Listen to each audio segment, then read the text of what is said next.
Assalamualaikum warahmatullahi wabarakatuh. Baik, di sini saya akan mempresentasikan tentang pembelajaran administrasi pelayanan khusus di sekolah. Dari kelompok 9 yang beranggotakan Muhammad Thoriqul Adisa dengan NIM 200679090 dan Bilhuda 200670031 dan Taufik Hidayat 200670068 dan Dias Ilyas 200670036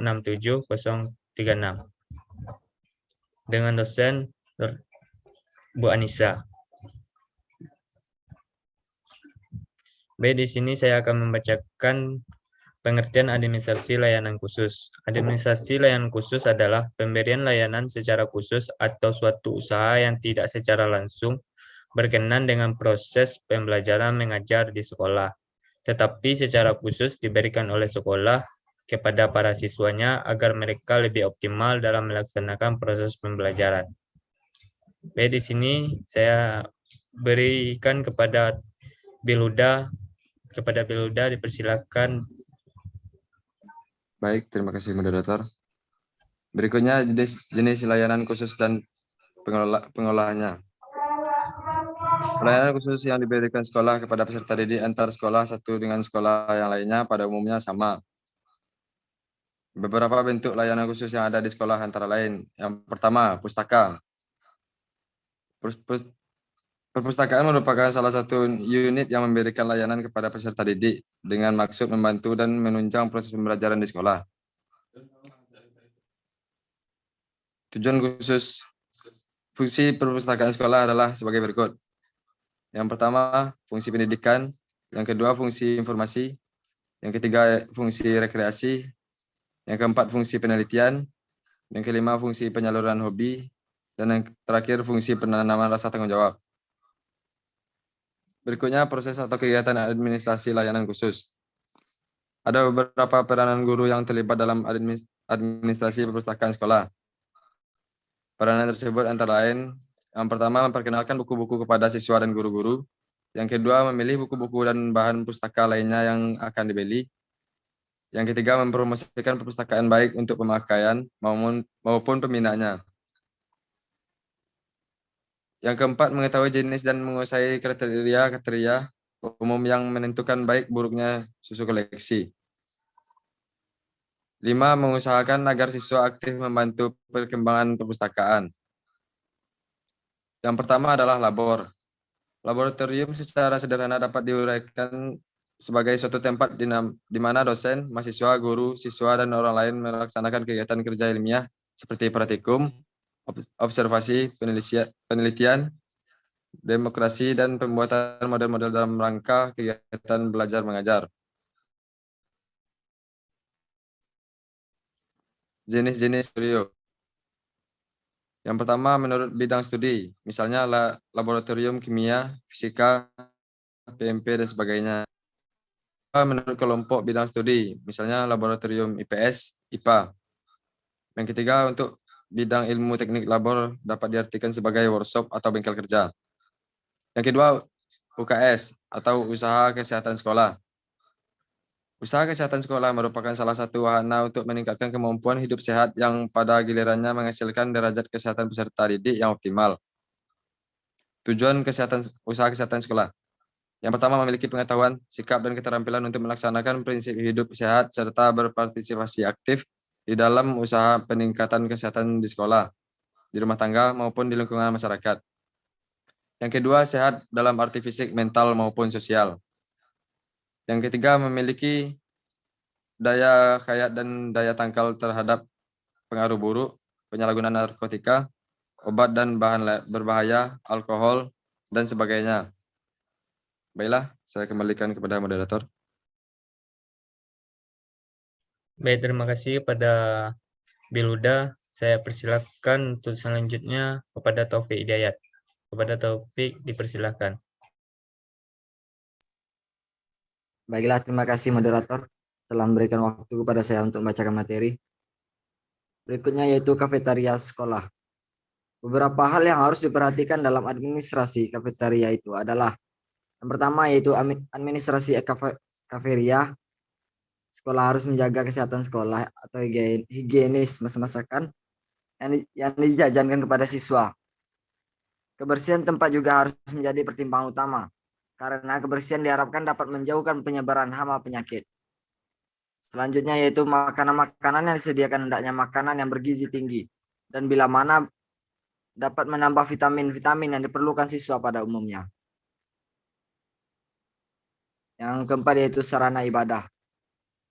Di setiap sekolah, layanan rumah peribadatan sangat diperlukan.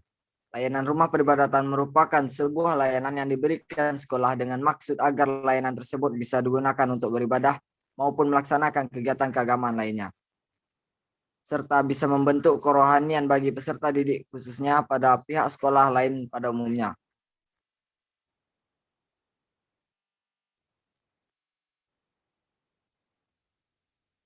Kemudian asrama.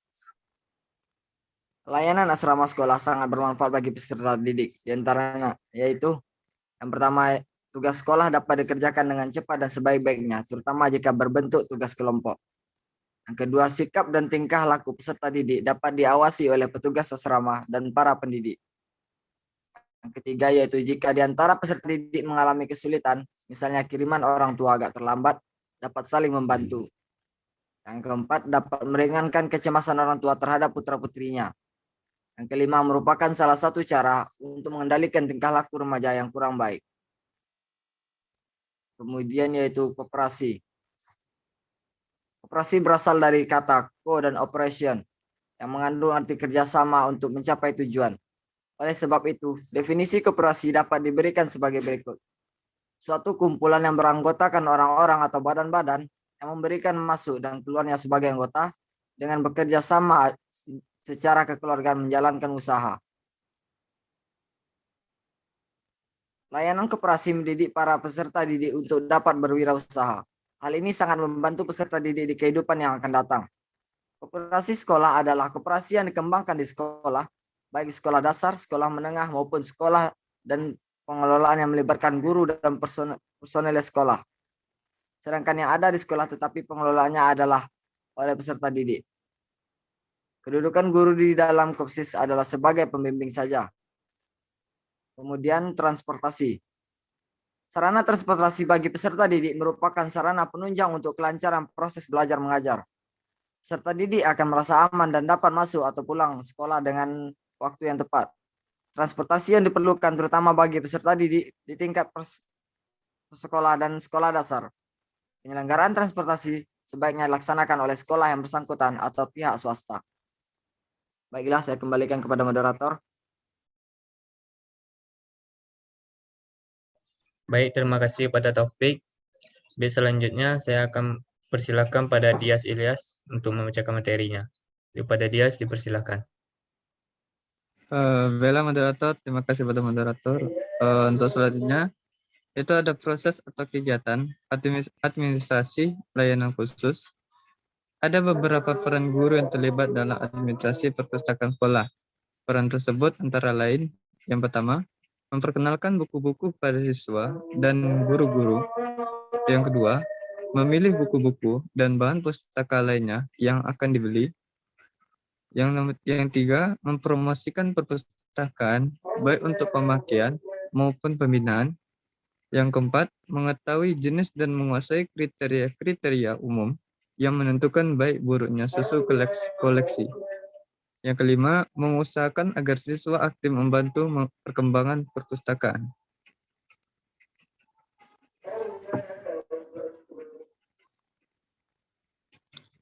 Selanjutnya ada peran guru dalam administrasi layanan khusus.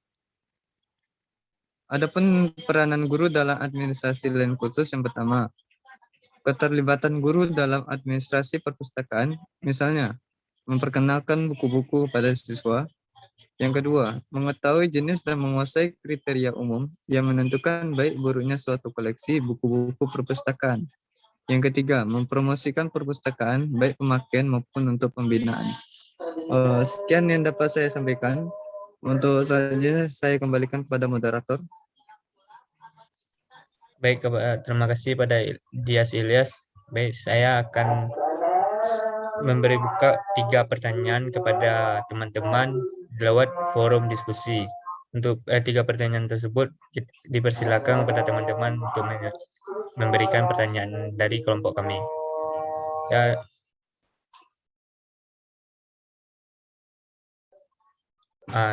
demikian diskusi dari kelompok kami. Saya tutup dengan terima kasih. Assalamualaikum warahmatullahi wabarakatuh. Waalaikumsalam. Waalaikumsalam warahmatullahi wabarakatuh.